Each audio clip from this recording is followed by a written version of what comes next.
வந்த பின்னும் கூச்சம்தான் என்ன?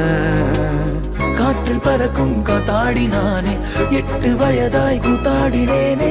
காய்ந்த இலை நானும் பச்சையானேன், பாலைவனம் நான் நீர்வீழ்ச்சியானேன். காற்றில் பறக்கும் காத்தாடி நானே 8 வயதாய் கூத்தாடினேனே. காய்ந்த இலை நானும் பச்சையானேன், பாலைவனம் நான் நீர்வீழ்ச்சியானேன். வெண்மணி மலரே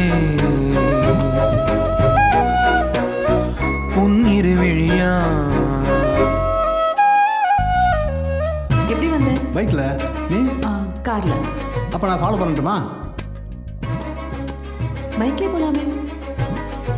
பைக்லயே போலாமே.